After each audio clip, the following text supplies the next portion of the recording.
Hi guys, and welcome to this guide of how to play Gwent. In this video I'm going to show you my successful approach to the game in the beta so far, give you a clear guide of how to actually play the game.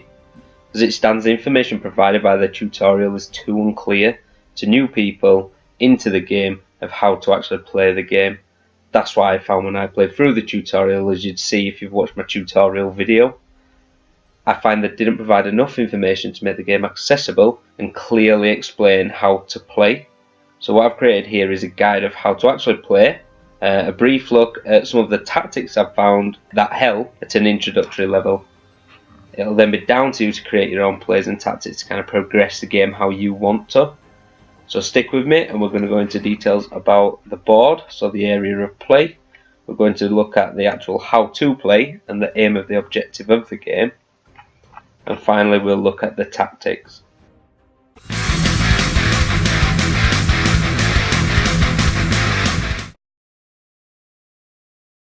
Okay, so first of all we'll look at the area of play. Looking at the screen, the top part of the board is your opponent's area of play. The bottom part of the board is your area of play. As you can see, each area is split up into three parts. The top part is the melee row and can be identified by the sword emblem. The middle part is the ranged row, can be identified by the bow and arrow emblem. The bottom part is the siege row and can be identified by the trebuchet emblem. When looking at your cards, most have an emblem on them which identifies in which row the card can be played. Some cards can be played on multiple rows, and these have a different emblem. If the card doesn't have an emblem at all, then this is a special card. These cards will impact on the course of action, but not necessarily play an additional character on the field. More on this later. The cards in your hand are displayed and can be cycled through at the bottom of the screen. The card furthest to the left is your leader. These cards carry a special effect depending on your leader. Again, more on this later. The furthest right is a purple stack of cards. This is your deck. Next to this is a green stack of cards. This is your graveyard. This is where your cards which are defeated or removed from the play are placed. At the end of the round, all cards on the field are moved here unless protected by a special effect. The blue chip on the left is to show it is your turn in the game. At the end of your turn, this coin flips over and becomes red to identify it is your opponent's turn. Finally, the picture on the right hand side is a zoomed in version of the card you are currently highlighting. It also provides an explanation of the card's special effects if applicable, and as you can see, I'm highlighting the special effects card, Commander's Horn.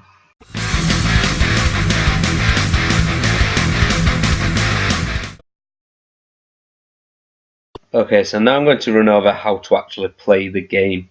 When the game begins, you will draw 10 cards. You'll then have the opportunity to exchange up to 3 of these cards. Each time you select a card, you'll return this card to the deck and redraw 1 card at random. You can exchange up to 3 cards and can replace a replacement card. You do not have to exchange any cards if you don't want to. Once both players have completed this, one player will then start the game. The coin on the left will depict who starts first. In truth, there is advantages and disadvantages to playing first or second, and you may need to adjust your tactics to reflect this. In each turn, you can play 1 card, unless a special effect or ability allows you to make a further play. Once you have played a card, the game will automatically switch the coin to the other player's turn. So, what is the aim of the game? In simple terms, you need to win 2 out of 3 rounds of gameplay. For each round you win, you'll win half a crown. I've highlighted the crown on your screen for you now. The thing to remember about this game, which wasn't made clear in the tutorial in my opinion, is that you will not draw a full hand of cards in every round. So you need to play the game tactically to win 2 out of the 3 rounds. How you go about this will depend completely on your tactics. At the start of round 2 and round 3, you will draw a further 2 cards. These are then added to your hand along with the cards you currently hold. So what did I do in my first game following the tutorial? I played every single one of the cards in my hand, including my leader ability, in the first round. I then only had 2 cards to play the second round and lost the game 0-2.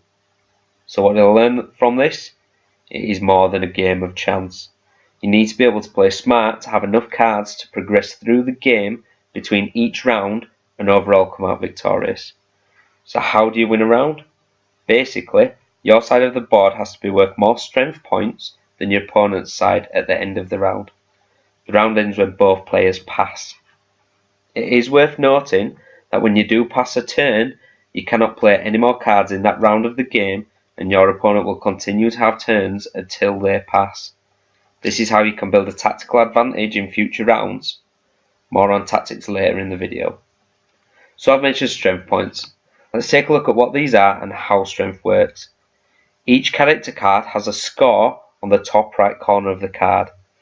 This number is that card's strength and what they will add to your overall strength counter. If your overall strength is higher than your opponent's, your overall strength counter, which I've highlighted on the screen now, will be gold in colour.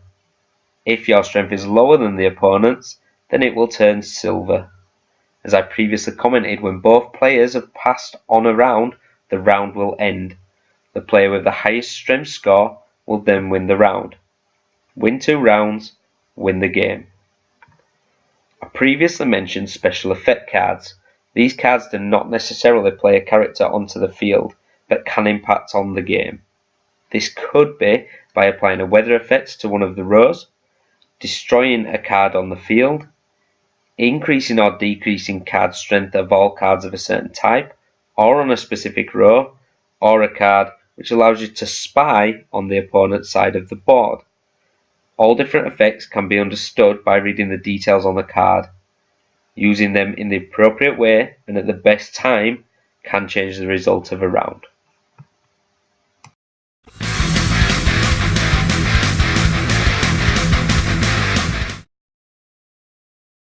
Okay, so moving on. In this section we're going to look at tactics.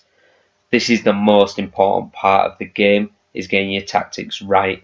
I know I've already touched on them a little bit in the previous section, but I'm hoping to go in a bit more detail and give you a view at some of the tactics that I use for a successful round or game in Gwent.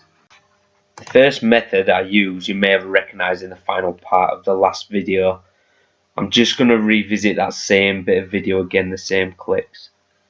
So what I would do is by staying equal to the opponent on strength for the duration of the game and focusing most but not all of my units on a single row of combat, in this example on the melee row, I was then able to use the Commander's Horn card to boost the strength of the entire top row. Tactically, this put me way ahead on points. The score was 41 in my favour to the opponent's 26. This left the opponent 2 choices. Either the player continues to play cards in the next few rounds to catch up on the score, or they pass their turn. In this example, the opposing player passed. Had he continued to play, I'd have just passed every single round until he caught me up and overtook me, which would have left him with so few cards I'd have dominated the next 2 rounds. However, on this occasion, as I said, the opponent passed. As the player passed, this gave me an advantage going into the next round of having already won round 1. It also meant that me and the opponent had used a similar number of cards, as we only played an equal number of cards in round 1. To my advantage also, I had held back on some of my highest strength cards with scores of 10, 9 and 7. This meant I was carrying forward strong cards into the next round, as well as the ability card Lacerate, which would reduce the enemy's strength of all cards on a single row. This would help me to just boost myself through and take the game 2-0. I won the second game with a score of 53 to 41 strength by piling all of my remaining cards onto the board and playing smart with my effects. So this is my first tactic, to boost my first round through clever card plays and then using a boost effect to put myself in a distant lead. It then puts the opposing player in a difficult position, but enables me a stronger position going into rounds 2 and if required round 3. Another tactic following this same merit is to use the deck for the Skellige clan with the leader special of 2 Clan on Croot warriors. Simply, this plays 2 warriors who when played reduce strength by 2. Once the strength is reduced, this makes the player worth 14 strength. Tie this in with the special card Warcry, which doubles the strength of any characters with reduced strength, and in 2 players you have 28 strength. The other player will then pass or have to play a few rounds or higher strength cards to catch up or overtake you. I personally draw the first round out a bit longer to give them time to damage some other cards of mine, and that puts you even further in front when the Warcry will increase their strength by double as well. In the example you can see playing in the background, I used a similar tactic in round 2 when I was already in front having won round 1 for a 3-point lead, as the other player didn't want to play more cards or rounds than me in the first round. As you can see, this combo gave me a score boost to reach 54 strength from the 27 due to the 3 injured cards on the field, one of which I injured myself in an earlier play using Stammelford's Tremors. Another very effective card to use with Warcry. Just to clarify, however, I'm sure some of you will recognise this. In the example you can see playing in the background, I did make quite a major faux pas.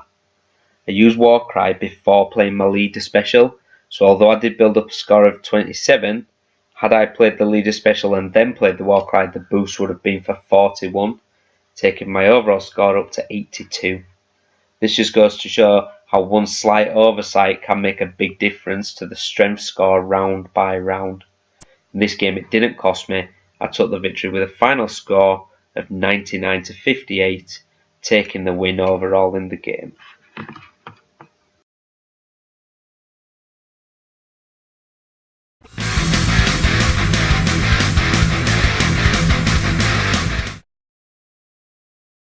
Here goes to my final conclusions.